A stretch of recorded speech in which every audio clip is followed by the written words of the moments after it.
Hey everybody, welcome to another Sacred Mountain Battle Reports. I've got a surprise for you. I'm going to do a 3 versus 3 black powder battle report centered on the American Civil War.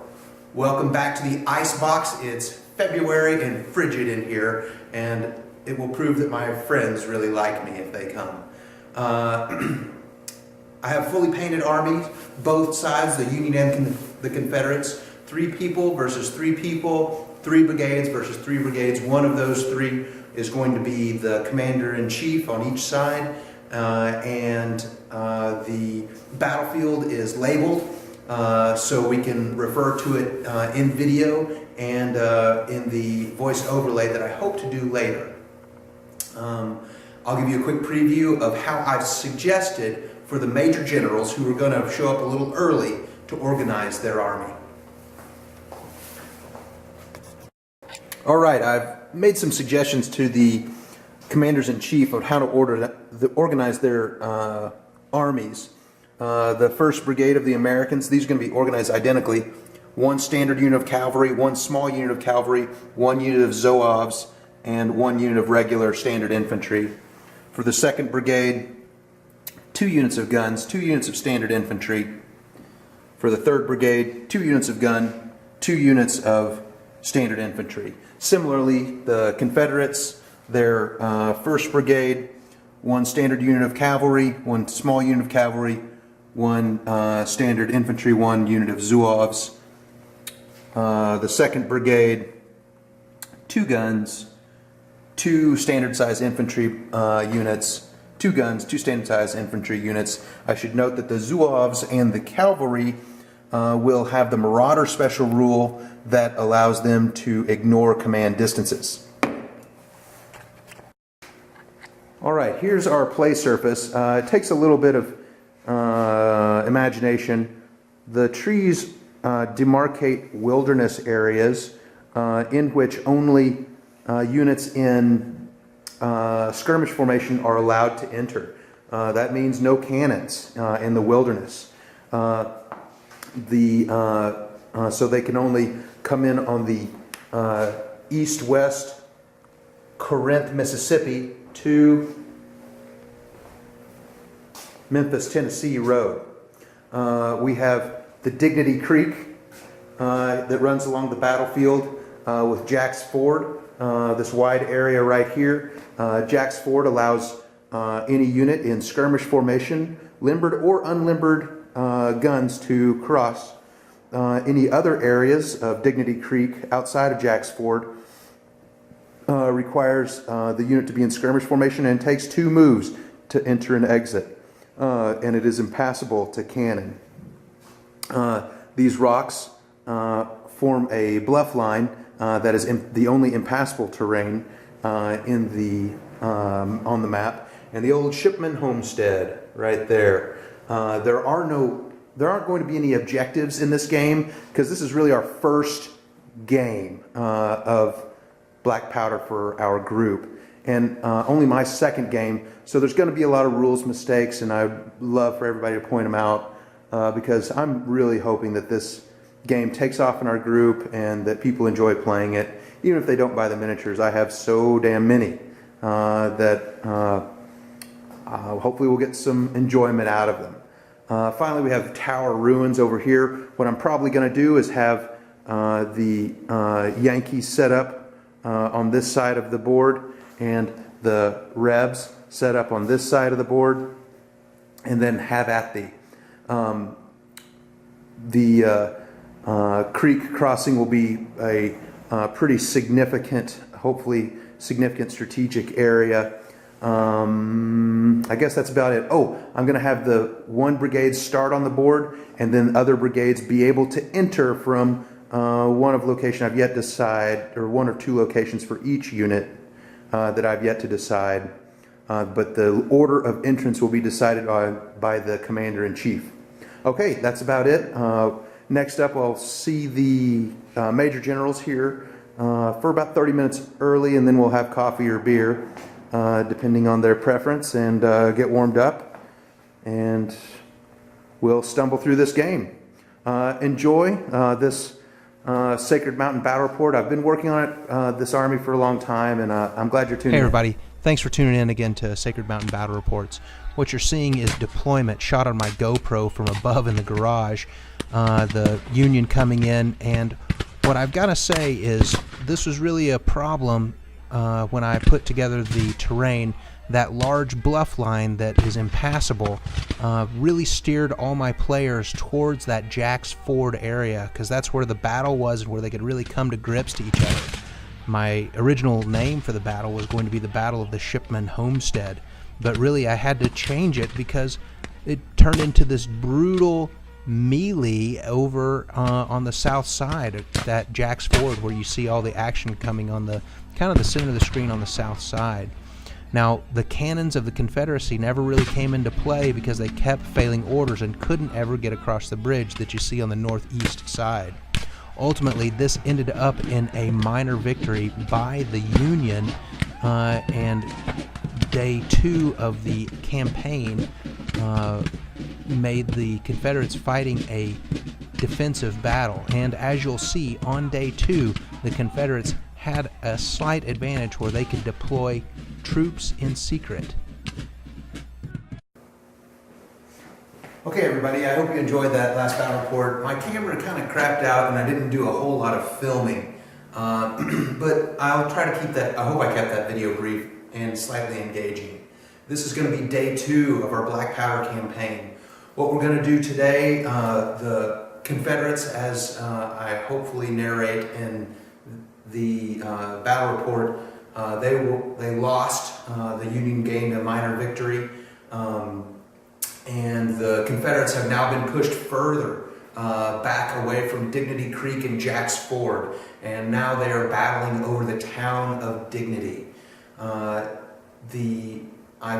was able to set up some major and minor victory conditions this time that I really didn't have a handle on last time, and we've learned a little bit more about the rules as well. I found that skirmishers are very powerful in Black Powder, and I'm not really sure if I'm going to house rule in the future different ways that maybe they need to be nerfed, but it could just be inexperience on our part about maybe we don't understand how to properly interact with them.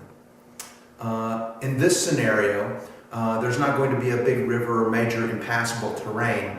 Dignity, the town of Dignity, is in the middle of the board, and I'll show you that in a bit.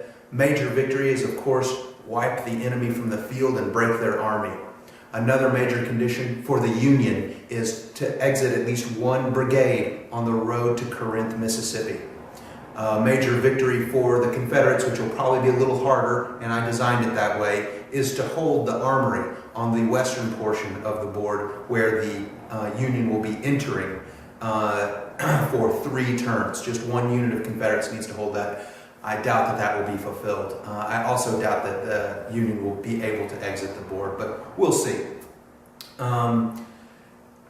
The minor conditions for victory is, if time's called, who has killed the most units or has caused the most breaks in units.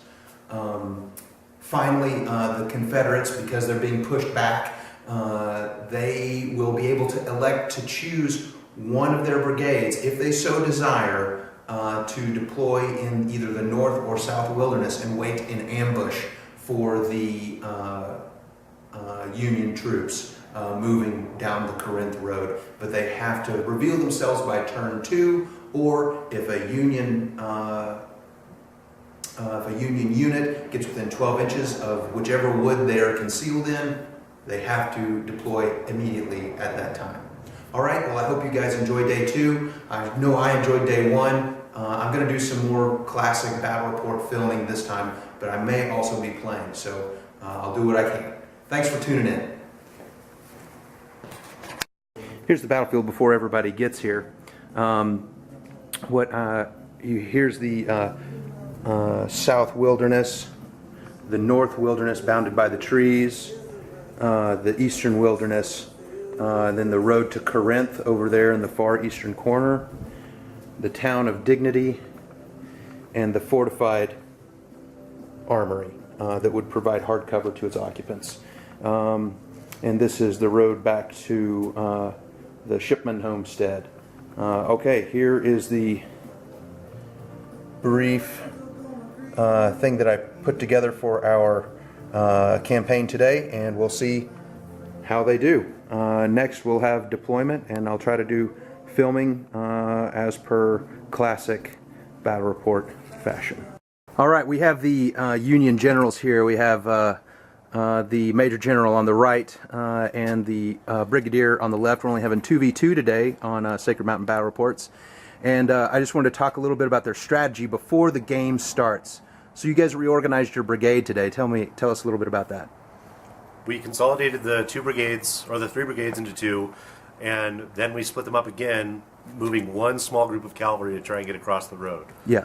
So we're going to just kind of bum rush those guys across, and then try to hold. We'll defend with the other two groups. Yeah. So I think sounds like you guys are trying to defend the armory with all your foot units, whereas you get your marauding cavalry out front. Well, we only have one group of cavalry, so we'll still have one group of cavalry held in reserve for like flanking and stuff like that. And I think we want to let them move forward before we send our cavalry through, because we want to get some. So you guys have an entire brigade of a single cavalry unit, one small, and that's how you guys are going to try to game the scenario to get them off the board down to Corinth. Yes. You call it game the scenario. We call that's the way. That's the way. Fighting for victory. You guys were able to. You guys were able to redo the brigades, and that's the way you've chosen it. And I think that's a really good way. Like I said earlier in the interview with myself, I think the Confederates are going to have a hard time versus these guys today. Hopefully, but it'll be a good battle either way. All right, generals. Next will be the Confederates for their interview. All right, so we have the Confederate generals, father and son here. Major General Kalajian and his son, Brigadier General Kalajian. They want to talk a little bit about the Southern strategy. Here in the Union battle plan, boys, I'm a little concerned. I'm not sure you guys will be able to get that major victory. Well, everybody got a plan until they get hit once, and then everything falls apart. What they don't realize is that they're walking into our guns, and they're in our territory, and they're coming to us. So we're going to wait for them with lead, steel, and resolve. Well said, sir. So now they have reorganized their brigades from yesterday at the Battle of Jack's Ford. Tell us about maybe if you've reorganized your brigades. We have reorganized, actually. We put all of our artillery into a single battery. That's going to make it difficult to assault and neutralize instead of all separated and out and everything. We also consolidated our brigades so that they're a little bit sturdier. It is 3 regiments per brigade. So 3 units, but you still have 3 brigades total. We do have three brigades total. And have you decided if you're going to deploy a brigade in secret in the north or south woods? I believe, actually, we are going to deploy our large cavalry in secret in the woods. Which woods, north or south? Haven't decided yet. Okay. They'll need to be decided beforehand. Okay. Teleporting cavalry. All right. The Southerners are ready with resolve, steel and lead.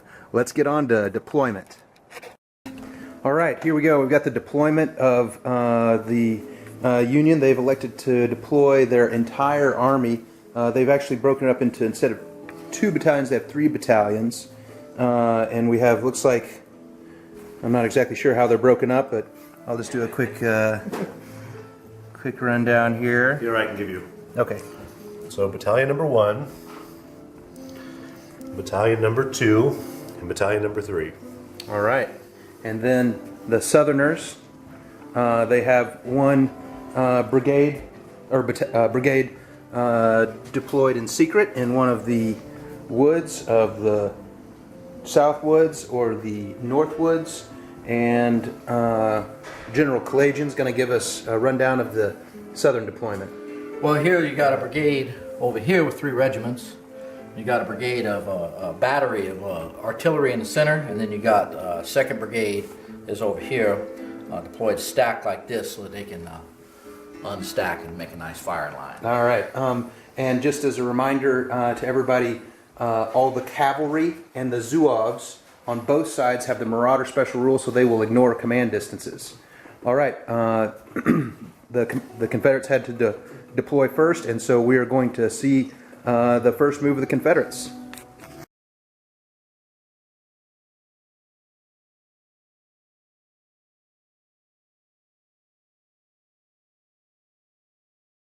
Gauge. All right. Correct? Is that right?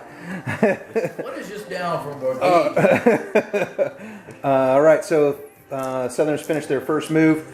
Looks like they have moved up. There was one blunder, and a unit in attack formation had to shift to the right. Looks like they're trying to protect the road. We've got a cavalry approaching the town of Dignity. All right, here we go. Union, turn 1.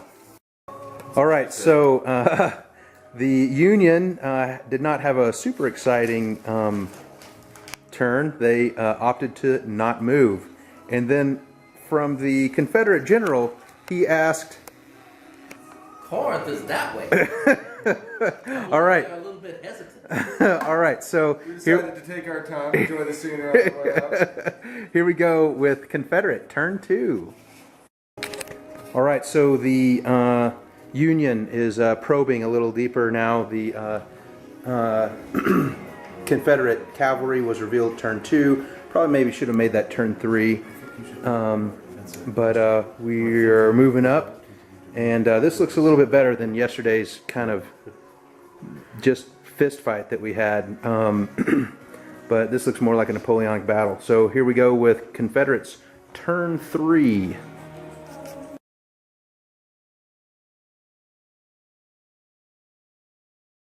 Turns are fast and furious. We've got some failed rolls over here by the Brigadier. We've got some wheeling cannons and some advancing Zouaves and line infantry. Alabama! And cavalry has retreated slightly, or advanced to the rear, I should say.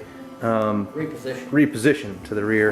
And we have skirmishing cavalry feeling into the town of Dignity. You don't have the balls, because you can't take it. Well, we got some horses. They'll go up there. All right, so the Union is electing again to kind of just wait it out, wait for the advance of the Gray Legion, because they can see that the Gray Legion, maybe Legion, It kind of grows on you? yeah, they grow on you. They're kind of desperate. They're desperate for victory after yesterday's defeat. So Confederates turn 4.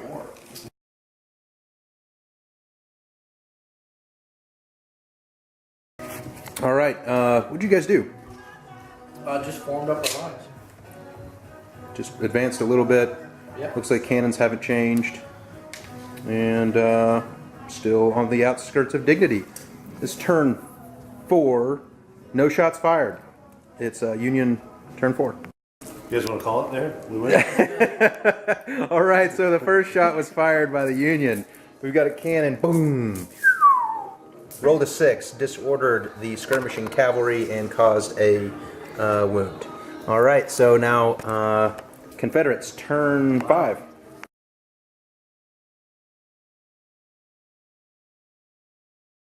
All right, Confederates, tell me what you did. All right. We dressed our lines here behind the crops. These guys stayed up in front. Cannons move forward. We're going to put them on the line. All right. And one thing that our Union general pointed out after reading a little bit closer, even in skirmish formation, the cavalry cannot enter forests. So we're going to let them stay in ambush right there, but at the end, if they come out of the forest, they are no longer allowed into them. All right. We are going on to turn 5 of the Union. Yeah. End of Union turn 1. They've advanced. Turn 1? Turn 5. Turn 5. Turn 12. Turn 5. Got some failed orders to descend from the hill. The Union are getting a little bit more brave, advancing away from the armory. They feel like they've got this thing in the bag already. We're already winning. One hit but failed to wound in the now non-disordered but wounded cavalry. Here we go with Confederates turn 6.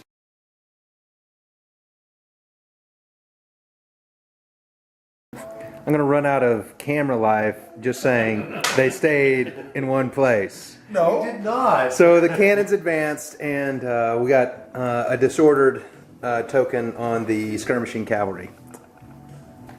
Come on, Confederates, let's do something. Can we light the fort, the wilderness, on fire with the cavalry? Well, that's what they did in the Battle of the Wilderness. Yeah, I know. That's On the charger between. Yeah, I'm gonna have to put the camera on the charger and download some images. That's the end of turn 7. Failed orders by the cannons, and the brigades of the Confederacy are hodling. All right, here we go. Union turn 7. Yawn. Not taking orders. All right, so I shouldn't have been so quick to judge. The Union are doing something. They have maneuvered well. You can see the vast blue array, and all 4 cannons have shot into their only target. Boom, have disordered and shaken the skirmishing cavalry. Confederates, turn 8. No pressure.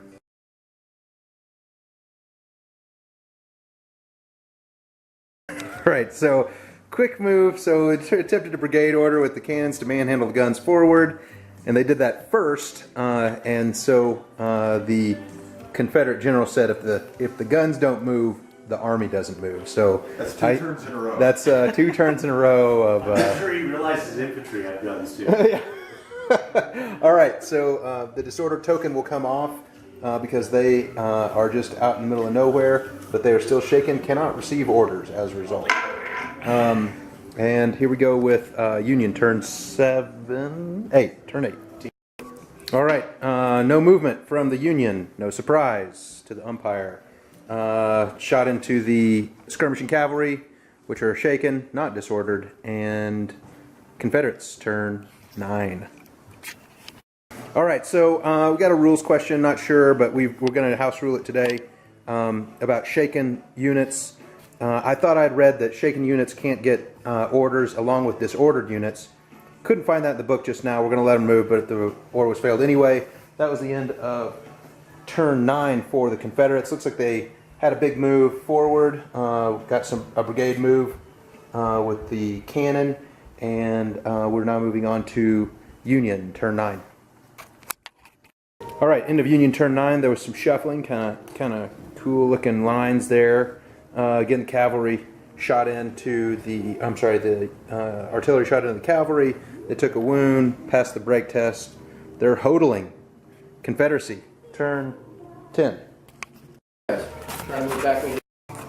Something's happening! It's amazing! Anyway, we've got some big moves from the Confederates. Have decided to move up in brigade fashion. First Brigade here, formed up on the battery of cannon. You've got the Zouaves and the other regulars moving up, hopefully supporting this shaken and nearly orphaned cavalry. We also now have turn 10 of the Union. Oh, we got some shots from the cannon into this group, but no casualties yet. So here we go. Union turn 10. All right, I'm gonna. Sorry, was that there? That was there for marking. Sorry.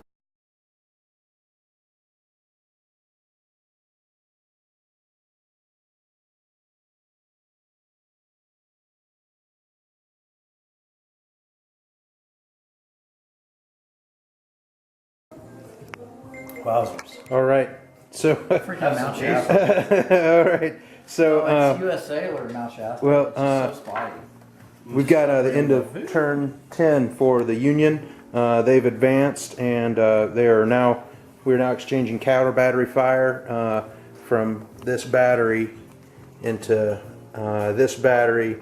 The bedraggled small skirmishing cavalry are disordered yet again, but now they're in range of their friends for a possible rally. And we're going into Confederates turn 11. All right, turn 11. I may have skipped a turn. Accidentally didn't press the record button. But recapping won't take long. Got these guys all moving up. Got some Zouaves sneaking in from the Union right flank, and we have some counter battery fire. Finally, 4 cannons shot into this unit of artillery, disordered them, and put 1 wound on them. So here we go. Union, turn 11. All right, turn 11. Is that right? Turn 11 or is that 12? Yeah, sure. Turn. Shut up. Turn teenager. We've got the Zouaves entering the southern wilderness, and we've got a skirmishing group of infantry entering the north wilderness to challenge the skirmishing cavalry. And disorder's been taken off. Firing was ineffective, and here we are, turn 12-ish. Okay, I believe this is turn 12 summary. We've got some disordered cavalry to the north that were killed by, or that were shot by skirmishers entering into the wilderness, and we have a disordered unit here that were shot by skirmishers, and cannon that disordered and shook now 1 unit of Confederates. We are moving into turn 13, I believe. All right, end of turn 13 for the Confederates. We have some fighting going on over here. We got disordered Union and have taken 1 wound. Still have disordered cavalry. They were able to shoot, but can't charge. And we have a unfazed skirmisher group right here that could have charged but didn't. And we have a disordered battery of artillery over here on the Union side. They're finally come to grips, folks. It's getting hot and heavy. Hot and heavy in here.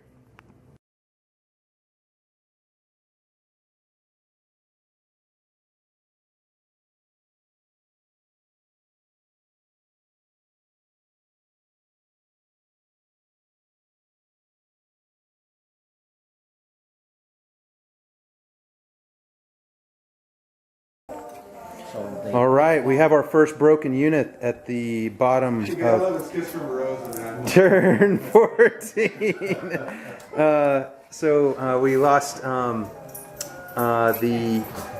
unit here from combined shooting of a blundered cavalry charge and a Zouave unit firing out of the forest into them.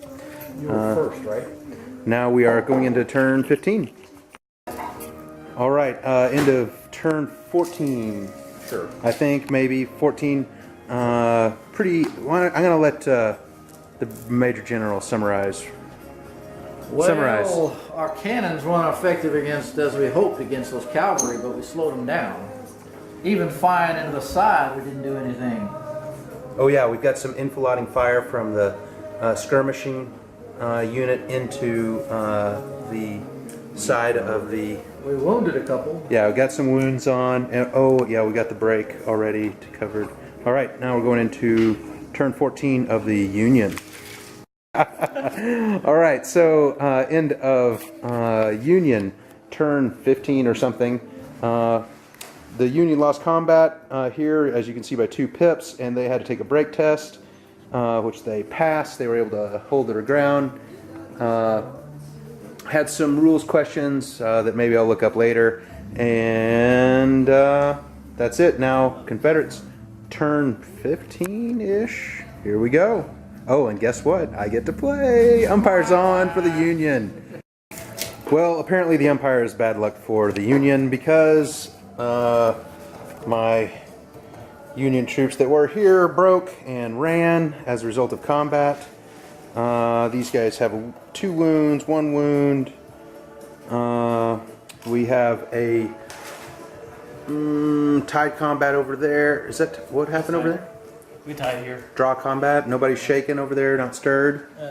These two are. Nobody's shaking over there though, right? Oh no, they're fine. And then, okay, so no brake test there. Now it's Union turn 15. Here we go. My first shooting. I'm looking forward to this. Finally get to play my own game. All right, so have some withdrawing skirmishers over here. Ended up able to disorder this skirmisher. My cannon or my artillery battery was completely ineffective.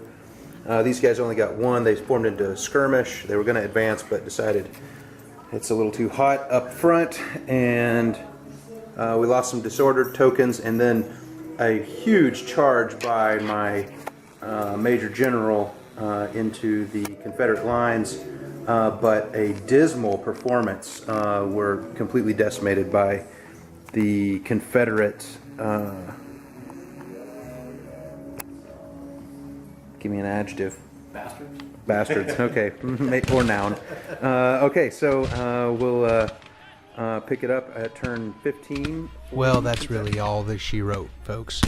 The Southerners done skedaddled. They just couldn't take any more, and I really blame that more on the black powder mechanic. Not a big fan of the gameplay, nor is my group, as it turns out. I've got a new rule set that I've posted on dakadaka.com, about 4 pages, that uses the bolt action rule set that I will be making a black powder battle report using my new rules. Hopefully it'll run a little smoother and the gameplay will be a little bit more fun and interesting and fast. The pictures that I have put up here are the Battle of Elkhorn Tavern, also known more commonly as the Battle of Pea Ridge. That is the actual Elkhorn Tavern over which part of the battlefield or battle raged in my hometown of Northwest Arkansas. That is a artist depiction of the Battle of Elkhorn Tavern. In that particular portion of the battlefield, the Confederates were victorious. Overall, this large battle in Northwest Arkansas was really one of the largest battles of the Western Theater, or Western west of the Mississippi.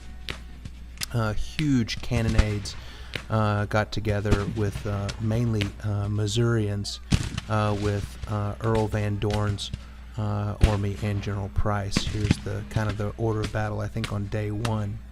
And finally a satellite image. Anyway, thanks for tuning in to Sacred Mountain Battle Reports, and we'll be back with some more.